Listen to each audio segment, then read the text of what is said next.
സെയിൽസിലിരിക്കുന്ന ആൾക്കാർ നേരിടുന്ന ഏറ്റവും പ്രധാനപ്പെട്ട ഒരു റിജക്ഷനാണ് ഐ ആം നോട്ട് ഇൻട്രസ്റ്റഡ്. നമ്മളെ പ്രൊഡക്റ്റിനെ കുറിച്ചും നമ്മളെ സർവീസിനെ കുറിച്ചും നമ്മൾ വളരെ ഡീറ്റെയിൽ ആയിട്ട് കസ്റ്റമേഴ്സിൻ്റെ മുന്നിൽ അല്ലെങ്കിൽ പ്രോസ്പെക്ട്സിൻ്റെ മുന്നിൽ നമ്മൾ ഡീറ്റെയിൽ ആയിട്ട് പറയുമ്പോൾ അവസാനം ഫേസ് ചെയ്യേണ്ടി വരുന്ന ഏറ്റവും പ്രധാനപ്പെട്ട റിജക്ഷനാണ് എനിക്കിപ്പോൾ താല്പര്യമില്ല, ഞാൻ പിന്നെ എടുത്തോളാം എന്ന് പറയും.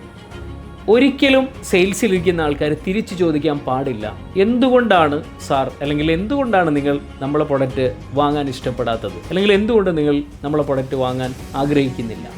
ഐ ആം നോട്ട് ഇൻട്രസ്റ്റഡ് എന്ന് പറയാൻ അയാൾക്ക് റൈറ്റ് ഉണ്ട്, ആ പ്രോസ്പെക്ട്സിന് തീർച്ചയായിട്ടും റൈറ്റ് ഉണ്ട്. പക്ഷേ എന്തുകൊണ്ടാണ് നമ്മളെ പ്രൊഡക്റ്റ് നിങ്ങൾ എടുക്കാത്തതെന്നൊരു ചോദ്യം നമ്മൾ ചോദിക്കരുത്.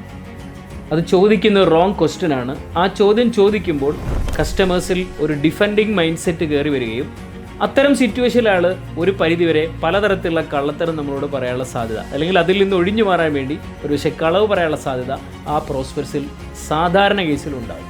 ഐ ആം നോട്ട് ഇൻട്രസ്റ്റഡ് എന്ന് പറയാനുള്ള പ്രധാനപ്പെട്ട റീസൺ പ്രൊഡക്റ്റിനോടോ സർവീസിനോടോ താല്പര്യം ഉണ്ടാവാത്തത് കൊണ്ടാവണമെന്നില്ല. ഒരുപക്ഷേ അയാൾക്ക് അപ്പോൾ സമയമുണ്ടാവില്ല, അതല്ലെങ്കിൽ അയാളുടെ കയ്യിൽ അപ്പോൾ പണം ഉണ്ടാവണമെന്നില്ല, ഡിസിഷൻ മേക്കിംഗ് അതോറിറ്റി ഒരുപക്ഷെ അയാൾ ആവണമെന്നില്ല. ഇങ്ങനെയൊക്കെയുള്ള കാരണങ്ങൾ കൊണ്ടും ഐ ആം നോട്ട് ഇൻട്രസ്റ്റഡ് എന്ന് അയാൾ പറയാം. ഇങ്ങനെയുള്ള റിജക്ഷൻ വരുമ്പോൾ സെയിൽസിലിരിക്കുന്ന ആൾക്കാർ ആ പ്രോസ്പെക്ട്സിനോട് ചോദിക്കേണ്ട ഏറ്റവും മനോഹരമായൊരു ക്വസ്റ്റ്യൻ, നെക്സ്റ്റ് ടൈമിൽ നിങ്ങൾ ഈ പ്രൊഡക്റ്റ് എടുക്കുകയാണെങ്കിൽ, സാർ ഈ പ്രൊഡക്റ്റ് എടുക്കുകയാണെങ്കിൽ നമ്മളെ തന്നെയല്ലേ സാർ ഫസ്റ്റ് പ്രിഫർ ചെയ്യുക എന്നൊരു ചോദ്യം ചോദിക്കണം.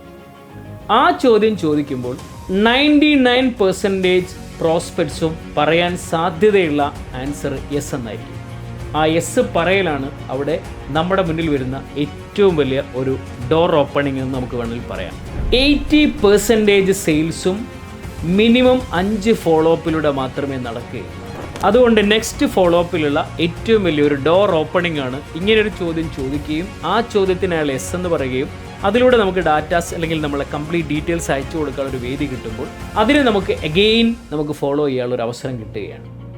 അതുകൊണ്ട് ഐ ആം നോട്ട് ഇൻട്രസ്റ്റഡ് എന്ന് പറയുന്ന ഒരു റിജക്ഷൻ വരുമ്പോൾ ഈ രീതിയിൽ നമ്മളെ പ്രോസ്പെക്ട്സിനെ നമ്മൾക്ക് ഹാൻഡിൽ ചെയ്യാൻ പറ്റിക്കഴിഞ്ഞാൽ ഡെഫിനറ്റ്ലി അയാളെ നമുക്ക് വീണ്ടും ഫോളോ ചെയ്യാനുള്ള ഒരു അവസരം നമ്മളിലേക്ക് വരികയും തീർച്ചയായിട്ടും നമുക്ക് ആ സെയിൽ ക്ലോസ് ചെയ്യാനുള്ള ഒരു വലിയ അവസരം നമ്മളെ മുന്നിൽ കിട്ടുകയായിരിക്കും ചെയ്യുന്നുണ്ടാവും. സോ ഓരോ റിജക്ഷനെയും എങ്ങനെയാണ് കൃത്യമായിട്ടും ഹാൻഡിൽ ചെയ്യേണ്ടത് എന്ന് പഠിക്കുകയാണെങ്കിൽ നിങ്ങളുടെ ബിസിനസ്സിലെ സെയിൽസ് നിങ്ങൾക്ക് മാക്സിമം കൂട്ടിയെടുക്കാനും അതിലൂടെ നിങ്ങൾക്ക് നിങ്ങളുടെ എക്സ്പെക്റ്റഡ് ടേൺ ഓവറിനെ നല്ല രീതിയിലേക്ക് നിങ്ങൾക്ക് അച്ചീവ് ചെയ്യാനും ഡെഫിനറ്റ്ലി നിങ്ങൾക്ക് അതിലൂടെ നല്ല പ്രോഫിറ്റ് ഉണ്ടാക്കാനും സാധിക്കും എന്നുള്ളതാണ്. Thank you.